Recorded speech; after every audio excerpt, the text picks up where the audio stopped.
इस तरह से अनेक संदर्भों को लेकर के, अनेक सिद्धांतों को पिरोते हुए गुरुवर मूक माटी के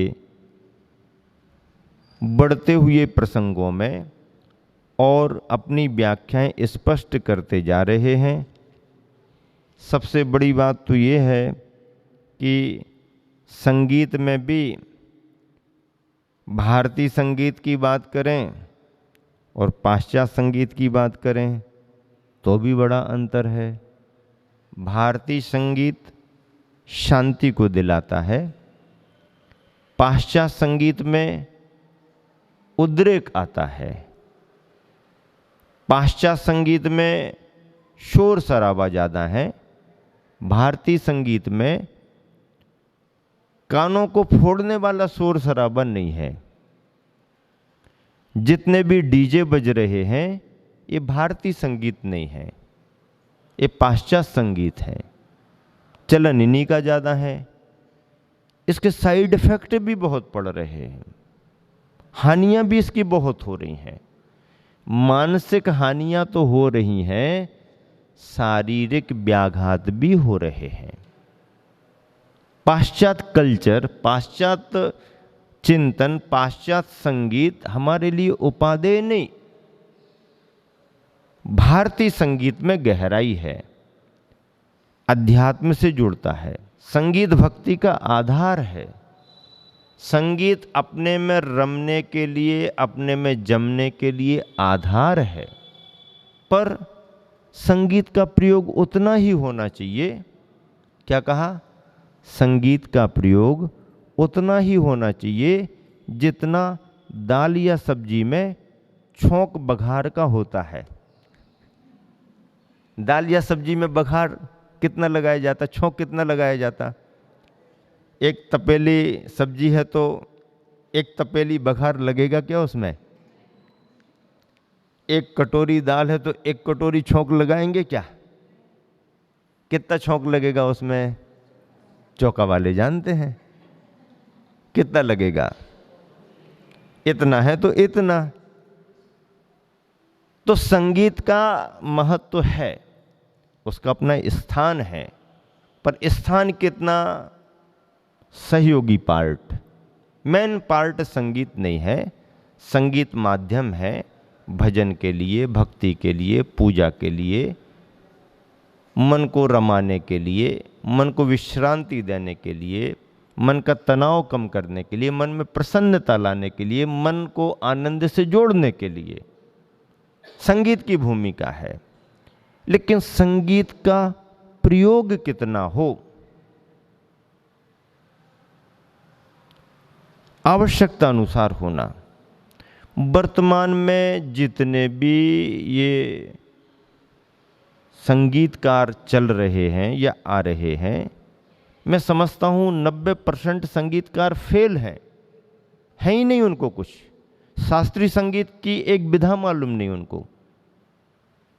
बड़े बड़े संगीतकार जो लाखों रुपया ले जाते हैं 10-10 दिन के, यदि उनको जरा सा साहित्यिक संगीत के बारे में, भारतीय भरतनाट्यम कथक जरा करा दो तो पसीना छोड़ दें वो, उनको जमता नहीं। आचार्य श्री ने इतनी गहरी संगीत की व्याख्या की है। अभी आगे आप जब मूक माटी में सुनेंगे ढोलक, तबले और ये और वो सब क्या क्या, सारे गामा पाधानी कैसे स्वर निकलते हैं। जब आचार्य श्री ने लिखा तो हम लोग तो दंग रह गए। हम लोगों ने पूछा आचार्य श्री ये सब आपको, अरे बोले वो पूछो मत पूछो मत। हाँ, और बहुत रस रस रस आता आचार्य श्री को संगीत में, विधा मालूम है।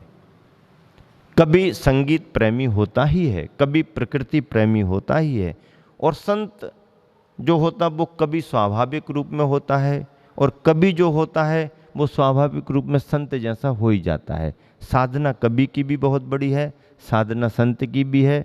संत कवित्व के बिना नहीं रहेगा और कभी संतत्व के बिना रह ही नहीं सकता है। इसलिए तो गुरुवर चलते हैं तो भी लय दिखती है, चलते हैं तो लय दिखती है, बोलने में तो लय दिखती ही है, चलने में भी लय दिखती है। चलने में भी लय होती क्या? हमने तो पहली बार सुना कि चलने में लय होती। चलने में लय होती है, बोलने में लय होती है, देखने में लय होती है, सुनने में लय होती है, हर चीज में लय होती है।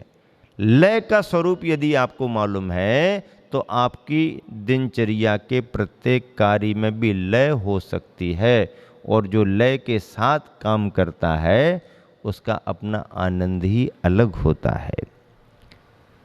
ऐसे संगीत के बारे में वर्तमान में फिल्म इंडस्ट्रीज में जो संगीत चल रहा है वो तो सब यूं ही मनोरंजन का है। उसमें भी कुछ अच्छा है, कुछ अच्छी चीज़ें आती हैं, अच्छी चीज़ को पसंद करने वाले लोग भी हैं, अच्छी चीज़ को बनाने वाले लोग भी हैं, अच्छी चीज़ को प्रस्तुत करने वाले लोग भी हैं। बुराइयां पूरे संसार पर छा गई ऐसा मैं नहीं कह रहा हूं, पर बुराइयों के बादल ज़्यादा हैं, उसके बीच में भी अच्छाइयाँ हैं। अच्छी चीज़ को तैयार करने वाले भी हैं, अच्छी चीज़ को पसंद करने वाले भी हैं। तो संगीत आज भी है, संगीत की दुनिया आज भी है। नमोकार मंत्र हम और आप गाते हैं, फिर किसी एक आर्टिस्ट बड़ी गायिका पुरानी गायिका से गवा दो, वो भी धन्य धन्य हो गई, वो भी धन्य धन्य हो गई। इतनी बड़ी गायिका जिसने पूरे जीवन साधना की, संगीत की साधना में अपना पूरा जीवन लगाया, जब उसको नमोकार दिया गया तो नमोकार गाने के लिए उसने अभ्यास किया, उसमें मन लगाया।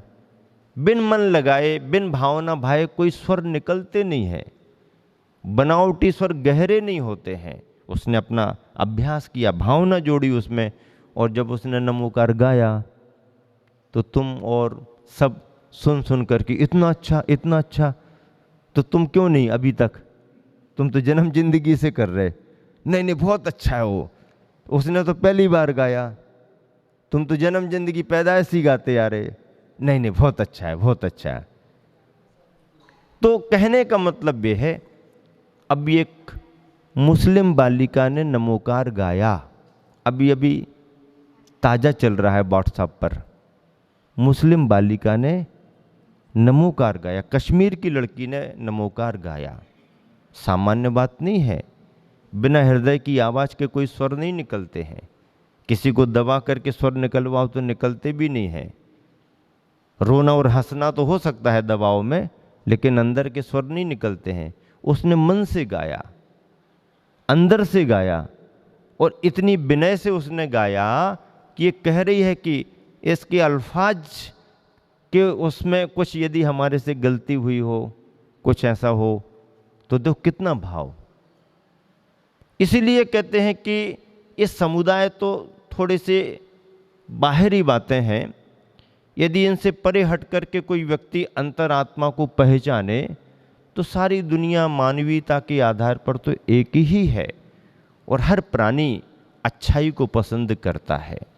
बुराइयों में फंस जाए बात अलग है, मजबूरी में करता रहे बात अलग है, इच्छा से भी करे बात अलग है, रुचि से करे बात अलग है, लेकिन उसके अंदर भी अच्छाइयों के प्रति कहीं ना कहीं स्थान तो रहता है। अच्छाइयों को अच्छी नजर से वो भी देखना चाहता है। बुराइयां तो संसार में होती हैं। तो संगीत की दुनिया में बड़े बड़े लोग संगीत प्रेमी हैं। आचार्य श्री ने अपनी विधा में स्वरों की व्याख्या की है, श्रृंगार रस की ऐसी व्याख्या की है कि श्रृंगार रस को ही नई परिभाषा मिल गई। आज तक के किसी भी समुदाय के साहित्य में जो परिभाषा श्रृंगार रस की नहीं आई, वो परिभाषा मूक माटी में आई हुई है। साहित्यकारों ने जब समीक्षा लिखी, भौचक्के के रह गए कि ये परिभाषा तो कभी हमने सोची भी नहीं, हम वहाँ तक पहुँचे ही नहीं। बड़े बड़े प्रभाकर माचवे जैसे राष्ट्रीय स्तर के समीक्षक, प्रभाकर माचवे, किसी दिन हम बताएंगे कि कौन थे और आचार्य श्री से कैसे जुड़े। डॉक्टर राममूर्ति त्रिपाठी, इतने बड़े हिंदी के विद्वान, साहित्यकार, संस्कृत के विद्वान, उन्होंने मूक माटी पर कैसे काम किया। Doctor RD. मिश्र, ब्राह्मण विद्वान, चोटी का ब्राह्मण विद्वान, जैन ग्रंथ को क्या, पर उसने इतनी श्रद्धा से मूक माटी पर काम किया केवल आचार्य श्री के व्यक्तित्व को देख करके। आचार्य श्री के व्यक्तित्व से प्रभावित होकर के इतना समर्पण, आचार्य श्री की फोटो रख के रोज पूजा अगरबत्ती लगा रहे। बड़े बड़े पंडित विद्वान, चोटी के जैनेतर विद्वान, जैनेतर विद्वान, रोज शिवराज सिंह चौहान रोज आचार्य श्री का अर्घ्य चढ़ाता है, मुख्यमंत्री था, अभी भी वो कहता है कि मेरे गुरु एक ही हैं। जाता मैं सब जगह हूँ, सबका आदर करता हूँ, विनय करता हूँ, पर मेरे जीवन में मेरे एक ही गुरु हैं, आचार्य विद्यासागर। वो आज भी कहता है। बताओ, तो अपने अपने अंतर के परिणाम होते हैं, किसको क्या लगे, क्या समझे। संगीत की बात चल रही है और संगीत की दुनिया में पाश्चात्य संगीत अपनी जगह अलग है, भारतीय संगीत में गहराई है और भारतीय संगीत को दुनिया का श्रेष्ठतम संगीत माना गया है। दोनों संगीतों में क्या अंतर है, यदि आप पूछो, संक्षेप में बताओ महाराज जी कि दोनों संगीतों में क्या अंतर है, पाश्चात्य संगीत में क्या अंतर है और भारतीय संगीत में क्या, दोनों में क्या अंतर है। तो हम तो छोटा सा अंतर बताते हैं, पाश्चात्य और भारतीय संगीत में छोटा सा अंतर समझ में आता है, उससे बड़ा अंतर आप समझ लेना। भारतीय संगीत वो है कि उसके स्वरों को सुन करके उस संगीत में जब व्यक्ति लीन होता है, सारा शरीर उसका स्थिर हो जाता है कि उसमें डूबने पर, लीन होने पर शरीर पूरा स्थिर हो जाता है और सिर उसका आनंद मग्न रहता है, आनंद लेता रहता है। पाश्चात्य संगीत क्या है, पाश्चात्य संगीत में यह है कि सिर उसका ठीक ऐसे ही बना रहता है और सिर के नीचे का पूरा शरीर हिलता रहता है। क्या? हाँ, पाश्चात्य संगीत ये है, सिर तो उसका ऐसे ही है, बाकी पूरा शरीर उसका हिल रहा है। और भारतीय संगीत ये है, सिर स्थिर है और शरीर स्थिर है और सिर बस रस आनंद विचार ले रहे हैं, विचार की गहराई है और विचारों में शरीर स्थिर हो जाता है और सिर आनंद में झूमता रहता है। भारतीय संस्कृति के संगीत में शरीर स्थिर है और सिर झूम रहा है, और पाश्चात्य संगीत में सिर स्थिर है।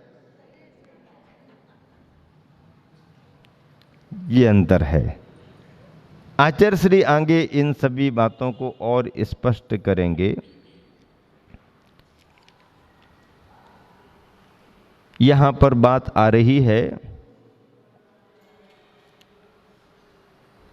जीवन जगत क्या आशय समझो, आशा जीतो आशा ही को पासा समझो, फिर गंभीर हो कुछ और कहती माँ करुणा। करुणा रस की बात आ रही है। करुणा रस में मूक माटी कह रही है, मेरे रोने से यदि तुम्हारा मुख खिलता हो, सुख मिलता हो तुम्हें, लो मैं रो रही हूँ, रो सकती हूँ। मेरे रोने से यदि तुम्हारा मुख खिलता हो, सुख मिलता हो तुम्हें, लो मैं रो रही हूँ और रो सकती हूँ। और मेरे होने से यदि तुम्हारा दिल धुक धुक करता हो, हिलता हो, घबराहट से दुखता हो, लो इस होने को खोना चाहूंगी। मेरे रोने से तुमको ठीक लगता तो रो सकती हूँ, मेरे होने से तुम्हारे लिए बुरा लगता है तो चलो मैं इस होने को खोना चाहूंगी, चिरकाल तक सोना चाहूंगी। प्रार्थना करती हूँ प्रभु से कि शीघ्रातिशीघ्र मेरा होना मिट जाए, मेरा होना मिट जाए, मेरा अस्तित्व अशेष रूप से शून्य में मिल जाए बस।